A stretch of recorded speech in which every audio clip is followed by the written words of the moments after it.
we're undergoing a soft coup, and the idea is to create a whole new set of laws and ignore the existing human rights laws and other laws under the pretext of pandemic preparedness and the biosecurity agenda.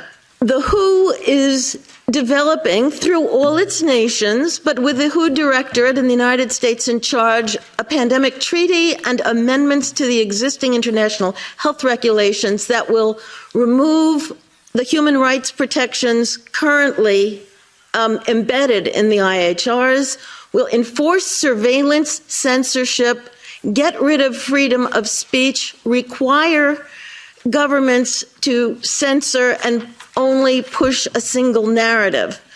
Also, we will be subject, if they can make this work, to vaccines developed in 100 days, which the organization CEPI is planning to do. And one of the people who founded CEPI was Jeremy Farrar, who is now the chief scientist at the WHO, to bring this forward.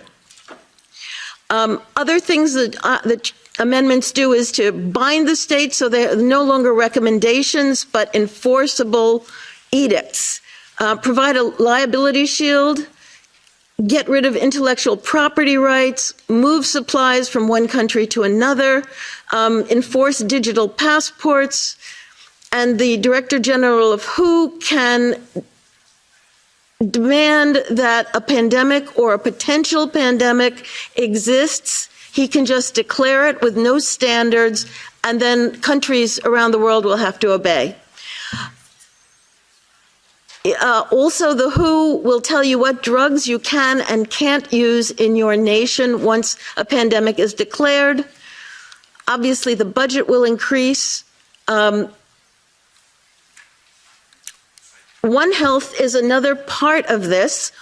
One Health is a concept that was created to enable the WHO, with these documents, to take over jurisdiction of everything in the world by saying that climate change, animals, plants, water systems, ecosystems are all central to health.